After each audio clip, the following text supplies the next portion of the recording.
You go. We're good. Okay, so yesterday we discussed the development of camouflage from ancient times through to World War I. Today the idea is to take this on into World War II. Now, just prior to World War II, several navies did realise that there might be a need for this again if a war did break out. The United States fleet carried out experiments in the Pacific with painting some destroyers blue, and that was considered fairly successful, but for some reason I guess just they didn't see an urgency to it. It wasn't really continued with. But you can see from this ship that the idea of painting a ship blue still stayed around in people's heads. The Soviet Navy also tried blue. They went for very pale blue ships, and in the Black Sea particularly, pale blue was apparently very effective. But again, they didn't see any urgency to it. In fact, I don't think anyone really did. When World War, in fact, although the British Navy didn't carry out many experiments either, it was 1937 before they actually removed the orders to paint dazzle schemes from the orders from the Navy to the Merchant Navy. Every year they used to issue an instruction to the Merchant Navy on what to do in case of war. And this had gone on for years and years and years. It was only in 1937 when they finally removed the instructions of how to paint your ship in dazzle camouflage. So that lasted for a long time. During the Spanish Civil War, camouflage was seen again to be something that was pretty important, mostly for the fascist ships. It's interesting that the surviving photographs that were sent to me by a Spanish wargames friend recently show that they were very German, like very World War II German in their look, except before World War II. And they pretty much were on the idea of camouflaging a ship against a background of the coastline, because naturally war fought mostly in Spanish waters, and later on the Germans themselves fought in fairly coastal waters. So they, even in 1937 through to 1939, the German assistance to the Spanish Navy was pretty much based on camouflaging a ship against the coast. The French Navy entered World War II with a very effective camouflage scheme, and it was one actually that was later adopted by the American Navy as well, and by many navies. That was the simple idea of having a blue hull with light grey upperworks. And the French had a winner there, but they still carried out some experiments. This is an example of one experiment they carried out. This is the cruiser George Louises, and as you can see, she's carrying a dazzle camouflage scheme of black and white stripes, except that in the darker patches they're using other colours to attract the eye and also fool the eye into thinking that's not all black and white. So what is that ship again, please? George's Louises. The Spanish one? No, French. My French is terrible, so yeah, even if it was Spanish I still couldn't pronounce it. Oh, So George Louises is the best I can say, and George. Sorry? George. Yeah, just call him George. Yeah, okay, so George was painted in a special scheme with the dark patches were usually grey, but they also experimented with a bit of yellow and things like that. As I said yesterday, yellow attracts the eye, and yellow is a bright colour that makes you look and think, well, you know, that's pretty attractive, draws you, same as a white light draws your eye. And by changing between grey and white, they were able to confuse the human eye to look from one thing to another. But that didn't last very long, because the French fleet didn't last very long. And very soon they reverted back to, the surviving ships reverted back to dark blue hulls and grey upperworks, and all those that served with the Allied navies usually either used that same scheme or they adopted British schemes. Now,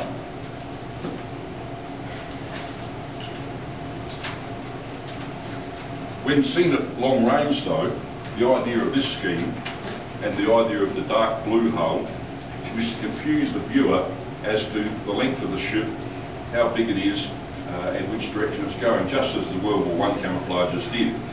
And the camouflage of this ship, Texas, is pretty much intended that in bright light, such as in the Pacific, and of course this is the scheme used in the Pacific, the eye is drawn to that darkness, but the whole ship is dark, and so it becomes a big dark blue blob. Now they're not trying to hide the ship, but what they're trying to you're looking at is you're saying, what the hell is that? It's just a big blue blob. And so you can't say, well, that's the Texas and that's this ship and that's that one. They're all just big blue blobs. It was also adopted for another reason, and that was because the US did use some elaborate camouflage schemes, but after Okinawa, they came to the conclusion that the ships that were most attacked were the ships that were in the most distinctive camouflage schemes. So from the air, the kamikaze pilots seemed to decide those ships were the most important, and so they were the ones that got attacked the most.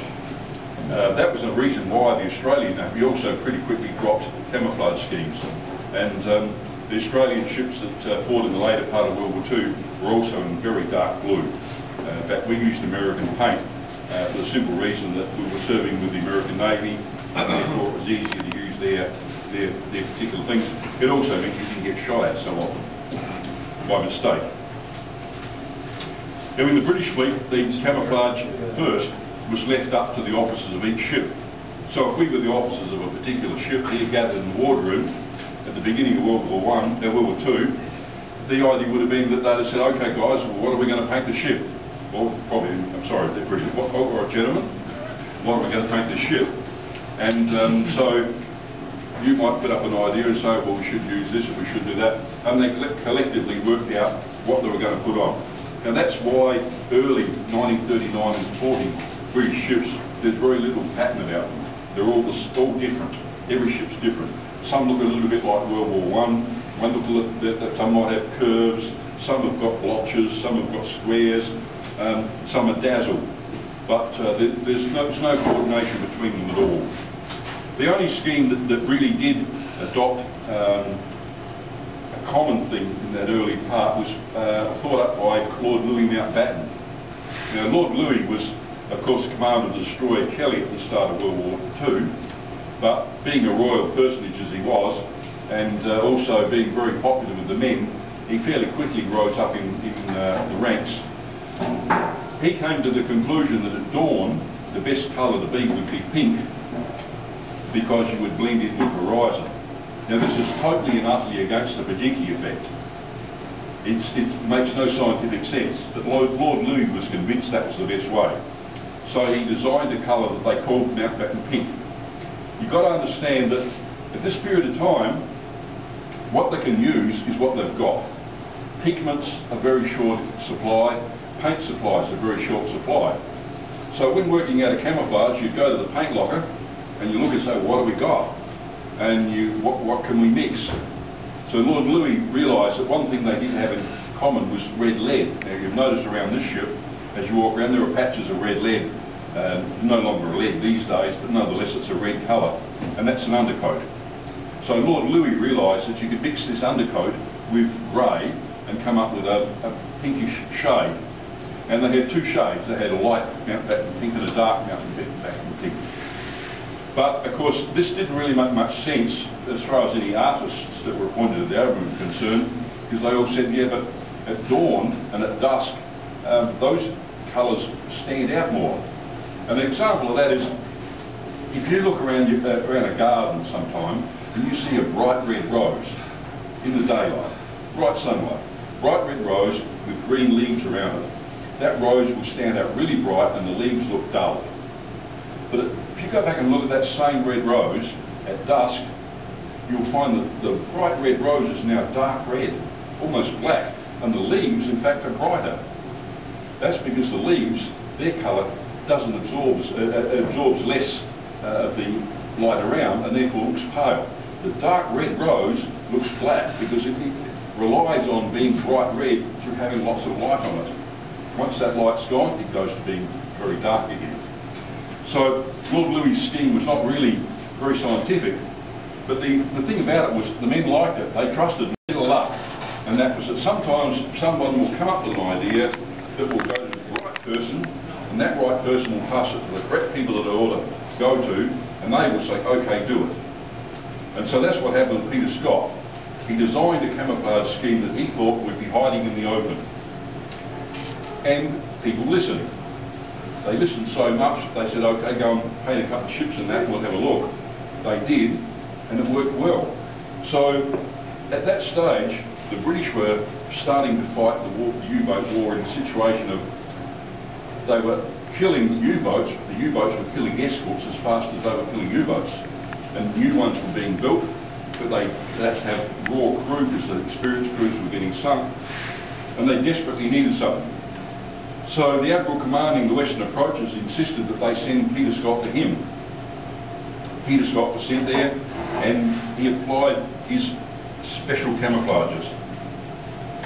Here's an example of one on a couple of different ships.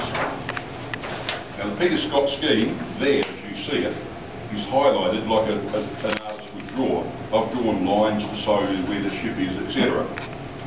And so it's relatively effective, but it's not all that effective. This one shows you the same ships with the highlights removed. As you can see, they just blend into the background. And if you can imagine that you're at sea in the Atlantic and you've got a nearly always stormy whitish background, that those ships are damn hard to see. So hard to see that units that operated in formation, that is sailing this line astern, minesweepers and stuff like that, that did it regularly, kept reporting that they were having collisions and that they couldn't tell when a ship was ordering course properly. So they ended up, they had to, on ships that did operate line astern often, they had to paint a dark panel on the stern so that the ship following along behind could watch the dark panel and could tell when they were turning one way or the other. So it was very effective. It was also, as I said, they were losing lots of corvettes and escort vessels. Now there's a group of escort vessels in various schemes. That one's not Peter Scott. That one shows you a design that was produced by the crew themselves. That's a typical of an early crew design. And you see it's not all that effective. That one is quite good because that's against the coast, and so they've painted a pale khaki. That one is downright brilliant. That's downright brilliant, that one. The reason that being is that for some reason I made the PDF up, I took it over to the printer ran it through, and when it came out the ship had disappeared. I have no idea why, but it did. But the other ships there you can see them, so let's see what they look like. We'll take the highlighting out. Take the highlighting out. The self-designed ones are fairly effective, but you can see as you go down how effective the Peter Scott ones were against a white background, particularly against a stormy. Now you might say, okay, but a stormy horizon is quite often black or very dark blue. And that's true. And one of those ships against that sort of horizon at a distance would be fairly hard to see. What you're mostly designing for is medium ranges and close ranges. And so if the storm is close, what do you get with a storm? You get range, you get mist, you get fogs, you get all sorts of things effective. And so the camouflage on those ships is just as effective in that sort of weather as it was just against a white cloudy background. But just looking at that one again, you can see that we're looking there at a combination of blues and greens as opposed to grey. Now the design of the Peter Scott system, which is what they'd call the Western Approaches scheme, it was designed around the use of green. But in wartime, lots of things run into short supply, and the Air Force and the Army both had lots of demand on green, olive green particularly. And so Peter Scott's scheme at first floundered a little bit because they kept running out of green. And so that's why he adopted pale blue, which as you can see was quite effective anyway. Here we have some ex-US destroyers that served in the British Navy, and you can see them here in both highlighted and unhighlighted fashion. And again you can see that the colours that he chose to use on them were extremely effective in making those ships disappear into the background. Once again, if you can make it hard for the submarine commander to fire and hit that ship, he's in trouble. So what Scott did was he basically concentrated on making it hard for a submarine to hit. And you can see that if you're looking at that ship there, it's very, very hard to tell the full details of that ship. Now, camouflage in World War II is important. I'll tell you a little story. US Navy put a lot of emphasis on camouflage. So here we are, it's 1943, the US fleet's fighting against the Japanese, and there's a whole group of new pilots arrive on an aircraft carrier, heavily camouflaged. They arrive on, and one of the pilots, Hank, he just can't get it right. The ship's so well camouflaged, he can't get it right. Comes down to the land, bang, crash, thump, bang, wrecks the aircraft. So the skipper says, no, this is really bad. Look, give that man another try, but you know, that's bad. So Hank goes off again and he comes back into land again, bang, bang, crash, wrecks the aircraft. So the captain said, listen Hank, I'm sorry, you're just not good enough. We're going to keep you in reserve and all the other guys can fly, but you up the bridge, throws back the canopy, says, look at that skipper, look at that, I shot down half a dozen of them. I shot down half, I scattered the rest. And the captain looks down and he says, oh, but you'll make one very bad mistake.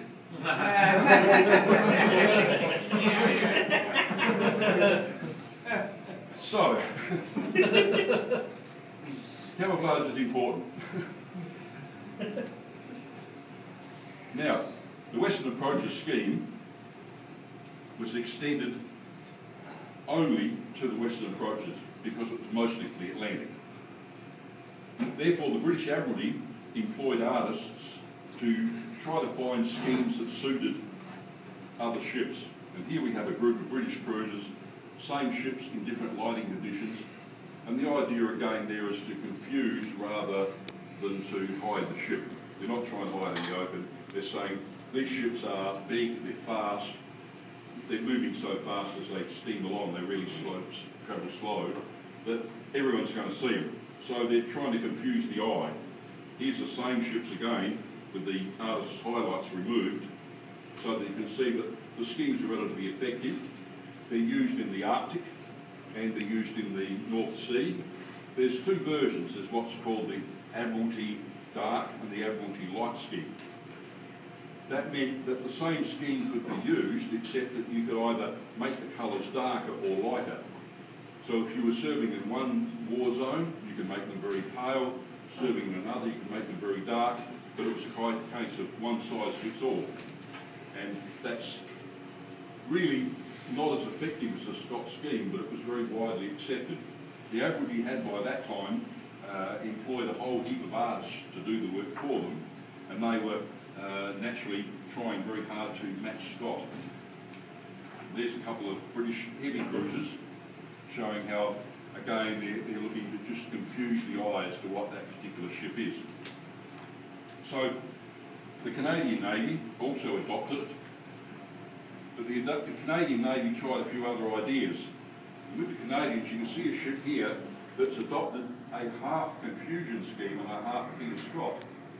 The idea being that makes that end of the ship disappear and the other end of the ship is prominent. Because it's prominent, they're hoping that the submarine commander with his little quick glances will see that bit, take it that that's the size of the ship, and he'll fire at that, and hopefully will therefore miss, because the ship's actually much bigger than that. So he might think it's a long way away, which in fact the ship is quite close.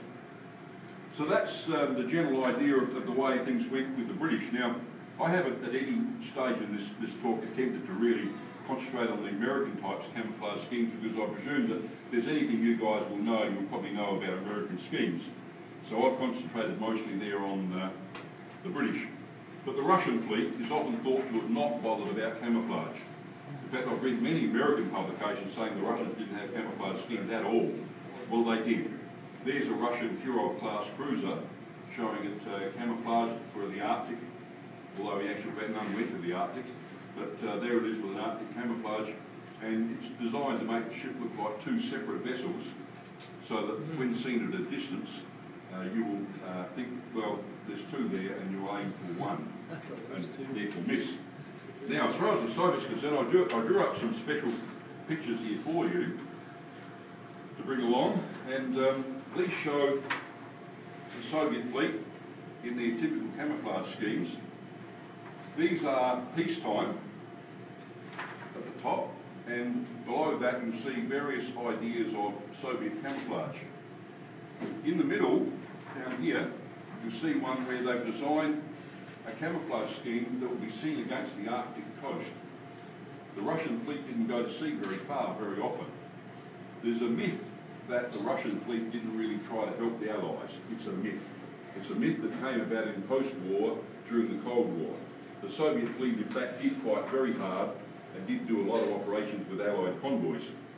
And you can see here, again, that the top ships are shown against the Arctic coast, which was typically dark blue and white, and the lower ships are shown against other Arctic conditions further at sea.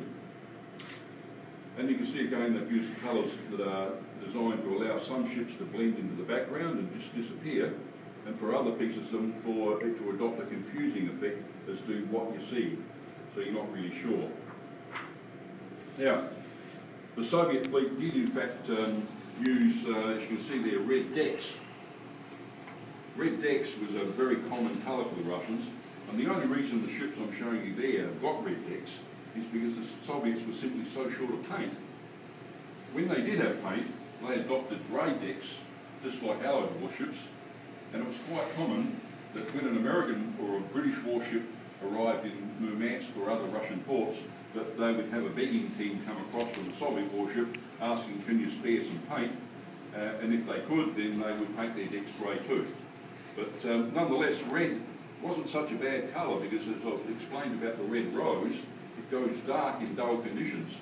So if you're looking at a dull conditions in the Arctic and it's a very dull day or it's raining and that goes darker than ever and it's against a dark sea, then it's going to be just as effective as anything else. In fact, it might be more effective than pale grey. So the Soviets didn't consider it a high priority, but nevertheless they did use grey if they could. Now lastly, I thought because some of the games that you guys play, you might be interested to see how the Japanese took things. These are Japanese targets, merchant ships I mean. And here on the second row we show one ship in its peacetime scheme. But again I've used artist highlights in one and the others I've taken them out. So you can see that even peacetime schemes, the black hull dominates and makes the eye look at it and say, hey, there's a ship, but you miss a lot of the lighter bits. This ship here, in highlight, and here without the artist highlights, you can see does blend into the background, but it also confuses. It looks like a zebra on the move. The ship in the centre here is in pale green. The Japanese used a lot of pale green. Now, people have often said to me, why do they use pale green? In the Pacific, they thought they'd use blue. Same thing as with everyone else, they were short of pigments. And for them, they actually had more green available than the Allied navies had green available to them. So the Japanese went to green. The idea of this effect is the triangles are supposed to attract your eye and make you look at it. You'll see the ship, but you'll think it's only that long. And you'll miss this bit. This again shows you without the highlights, and it's reasonably effective, but it wasn't as effective as they hoped. This one here, the same idea, it's to dazzle you, to make you confused, make you think that's the stern, that's the bow still, but you don't realise it's this much longer, and because they've also got a decent white section here, that you're going to think it's going fairly fast.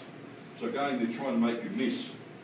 The bottom ship is adopting the French system with taking out the bow and stern dark areas and doing it in dark green, and it's very similar to some American and British systems that were adopted using dark blue. Now the only mistake with this, well it's not really a mistake, but I guess the only fault with this you'd have to say was that they didn't expect that the Americans would use torpedoes so lavishly. The difference between the Japanese and the German Navy in particular, was that they fired a ship, they wanted to try to achieve one torpedo, one ship. They couldn't spare the resources to go wasting torpedoes. The Americans, seeing something like that or like that, would probably aim 6 torpedoes at it, because they figured it was that well camouflaged it's worth hitting. And so they would fire 6 torpedoes at it, and they would aim them all for different possibilities of arrival. Consequently, the Japanese merchant fleet was just about devastated by the American submarine force. The American submarine force probably was the most effective of all submarine forces ever to serve in a war, in an active war. They were able to get away with it with submarines that would have been of no use whatsoever in other parts of the world. I went on the Cavalla the other day, and I was amazed at how big it was, and how wide those decks were, etc. If that submarine had had to serve in the German Navy in the Atlantic, I would have given it 1 or 2 days at sea and it would have been dead, because it was too slow diving, it was too large, too easy to hit. Where the US Navy was lucky was that they needed a submarine that was long distance and therefore had to be big, but they also were up against a Navy who thought anti-submarine warfare was defensive, and the Japanese Navy was all offensive. And so all the people sent to such defensive things as radar or anti-submarine specialist schools were all the ones who failed the top subjects, like shooting guns and being kamikaze pilots. All the smart people went to the very dramatic things, and all the dumber people got sent to what we would consider the important things. And so the Japanese Navy ended up with an anti-submarine command that was kind of an afterthought. Their escort ships in 1944, when the Japanese were on their knees through the lack of supplies getting through to their home country, absolutely on their knees, they formed their first anti-submarine group. It had an admiral in charge who had a couple of minor escorts, flying an admiral's flag from a minor escort, so they had plenty of spare admirals even if they didn't have spare ships. And so they would go to sea with these escort forces, and the idea was that they were supposed to be the killers of the submarines. But what they were not really allowed for was the fact that by that time there were so few ships that sank for the American submarines to sink that the escorts were just as good a target as any. And so it became almost suicidal to be on a Japanese escort. Several of the admirals that were put into these escort groups were killed at sea by submarines, the very things they were there to stop. Those that survived the submarines in the last part of the war were killed by naval air power. And so the Japanese anti-submarine service never really ever got off the ground. They built lots of ships, but as fast as they built them and filled them with inexperienced crew, they got sunk before they got experience, and so they built more ships and filled them with inexperienced crew. And so camouflage for them was something that became ineffective. It didn't really work for them, and unlike the other navies of the world, they were never able to disappear at sea except when a torpedo hit them and they went below the ocean. So thank you very much for all listening the last 2 days. And now if there's anyone who's got any questions about any of the camouflage schemes, please feel free. Yes? Yeah, I've seen an aerial picture of a Japanese carrier in my phone. They tried to paint the silhouette of a battleship. Yes, that's true, yeah. Yeah, that seems What like a idea. they forgot that was they took the deck of the aircraft carrier and they painted a battleship onto it, thinking that, well, okay, the Americans think it's a battleship. It didn't seem to occur to them that the battleship was a good target too. And so, okay, they might not realise they're hitting a carrier, but they think, okay, we're hitting the battleship. Well, who cares? We just want a target. And so that was a very, very silly idea. It just didn't work. Any others? Hey, I often see the Italians with, I was just going to say, gray balls and then black lightning bolts and those optical illusion things. Yes, that's right. Yes, yes. Did that work well for them at all? I mean, given that the British Navy ran out of men? Well, there are a lot of myths about the British Navy running the Mediterranean. Some of the battles that we still read today, we say, oh, there were great British victories against the Italian fleet. They were not necessarily. They weren't at all. The Battle of Sirte is a good example. In the Battle of Sirte, if you read the British histories, they'll say, well, look, we encountered the Italian battleships and cruisers, and with a few light cruisers, we drove them off. And we got our convoy safely through to Malta. What's not being told is that those battleships and cruisers were protecting an Italian convoy. And so as far as the Italians were concerned, they were driving the British off from sinking their convoy. And so when they successfully stopped the British from attacking their convoy and they withdrew, the Italians considered it was a victory. Their role was to get their convoy to North Africa, and they did. They were successful 80% of the time. Yeah, they were successful 80% of the time because they were trying to get their ships elsewhere. So a lot of the times when the Italian Navy supposedly turned and ran, it was because they were carrying out a mission, and their mission was to protect the convoy. And if you're moving troops and ammunition and so forth, and particularly fuel across the Rommel and the Italian forces of the desert, that was vital. you don't break off from protecting that convoy and go chasing off against someone else. So even if you do have a superior force of battleships and cruisers there, your role is still defined, is to get that convoy home.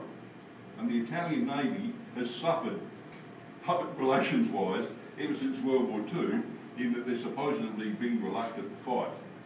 Now, there were occasions, yes, where Italian forces ran into the British and they did turn and run. But often there were strategic reasons behind it. There were orders not to do certain things. The Battle of Cape Caporetto was an example where the British say, well, we chased them off the field and our ships were much slower than theirs, they just ran away. But the Italian fleet was under orders not to suffer any damage because 2 days later they were going to be covering a big convoy. If you fought a battle and you got damaged, you're not going to be able to cover that convoy. So they were under instruction from Supermarina that when they sighted the British, they said, okay, get the hell out of there, get back to where you are and be ready for the convoy in 2 days' time. But of course, British history, propaganda, wartime propaganda was that, well, they ran away. And it's very hard to overcome that belief, particularly amongst wargamers. Wargamers mostly are up now in the older age group. And they've read the books that were published in the 60s and the 70s. And those books are still repeating the stuff from the 1940s. And it's only now that you're starting to see a few books coming out, a recent one on the Battle of the Mediterranean, which explains what both sides were actually doing at the time, that you start to put 2 and 2 together and realise, aha, that's why that happened and that's why this happened. Yeah. Well, I read a book probably when you were just talking about the battle for the Middle Sea, of how the Italians put special paint on their decks so that their own navy wouldn't keep following them as they did anyway. Can you talk more about how the camouflage from So yeah, what happened there was the Italians camouflaged their ships, and they camouflaged them well. So well that the Italian Air Force bombed them. That's why they put the candy stripes on. And so they put the candy stripes on. Now you can't blame them entirely for that, because 2 years earlier, in 1939, the Luftwaffe sank 2 German destroyers right at the beginning of the war. They were operating in the North Sea, they went to lay mines off Great Britain, they were on their way home, they got spotted by the Luftwaffe, and despite sort of putting up all the recognition signals that had been agreed, they both got sunk. So the German Navy therefore added a red disc on the bow of the ship and put a swastika on it, so that anyone seeing them from the air would know that's a German ship. Now, of course, that's bad because the camouflage is now ruined, but at least the Luftwaffe is not going to attack you. You may have probably heard lots of jokes from the US Army about the US Air Force, the 12th Luftwaffe, etc., because they tended to bomb the wrong side. But the German Air Force did the same thing. The Luftwaffe committed some terrible mistakes, and so the Germans had to add that on. Now the Italians had the same problem. They also had the problem that the Germans were operating there too. And so they were not only getting bombed by the Regina Aeronautica, they were getting bombed by the Luftwaffe. And so they desperately tried ways to tell them, hey, we're friends, we're friends. In the end, from the bow right through to the forward turret, they painted huge red and white candy stripes across the barber stripes across the front of the ship. Now that meant that, okay, anyone could see it and say, yeah, okay, that's Italian. But it also spoilt the aerial camouflage, which was greys and mottled other colours. The interesting thing was that, according to one Italian author I've read recently, he said that the occasions of the Regina Aeronautica attacking Italian ships only fell off by about 50%. In fact, they said some of the worst squadrons that were not very good at their job suddenly started getting hits once the red and white stripes were putting on. Because they could see them easier. And that the Germans, having seen the red and white stripes prominently standing out, seemed to take no side at all. They didn't care who they sank, British, Italian, whatever. If it was there and they were out on a mission to sink it and it was there, they were going to sink it. And so the red and white stripes had a certain amount of value, but it wasn't 100% guarantee. But it was a guarantee that if the British saw you, they were going to get the hell in here. Any other questions? Well, what do you think about the false bow painted on ships. Was that a fact? Okay, the false bow wave started in World War I, and the idea was to give the impression, once you were at a fairly close range, that the bow wave would look like the ship was moving at a certain speed. And the bow wave was painted on different ships. You'll see in black and white photographs, it's painted on in different ships, either large and sometimes even with a splash over the top, or sometimes fairly small. That's to confuse the submarine commander when he looks and he sees the ship as to what the exact speed of that ship is. Remember the math calculation he's got to make. Where is that ship going to be when that torpedo arrives? If he can't work that out and that torpedo doesn't arrive in the right spot, he's going to miss. So the big bow wave with a little line over the top was to give the impression of very high speed. The smaller bow wave was to give us the impression of lower speed. But what they've also done is they've usually raised the waterline slightly so that even if the ship is actually going at fairly high speed, that white water that's bubbling up there is still below the white waterline. And so the ship's own real speed is not giving anything away. One thing I will mention here, a lot of wargamers have asked me over the years, how come French ships seem to have some turrets much darker colour than others? You'll see a black and white photograph and you'll say, hang on, they've got light coloured turrets, there's a dark coloured turret, and there's more light and there's a dark coloured. Why is that? The reason is very simple. On all ships, there's always a punishment system for those who do the wrong thing, the defaulters. On a British ship, it might be chip and paint, on an American ship, it might be chipping paint. The French left one turret unpainted, or at least one or two turrets unpainted. And the idea was that their defaulters' punishment was that the cooking oil used in the galley was brought up on deck in tubs, and the men then scrubbed those turrets with cooking oil. Now, you know what happens when water and oil get exposed to seawater. They turn bronze colour, rust bronze. By scrubbing it thoroughly all over, you get an even representation of bronze. And so those dark turrets you see are actually brown. They're brown from oil being rubbed into them by the defaulters, and probably the browner they are, the more defaulters they had on board. And the ones with paler turrets probably had a really good crew that hardly ever misbehaved. I can think of some ships that would have had very dark ones in other navies, not necessarily the French Navy, but other navies that had some really dark turrets. But that's why the dark turrets, if you're looking at photographs of French ships and you see dark turrets, that's the defaulter's turret. Isn't there also, Sorry, yeah, Ed?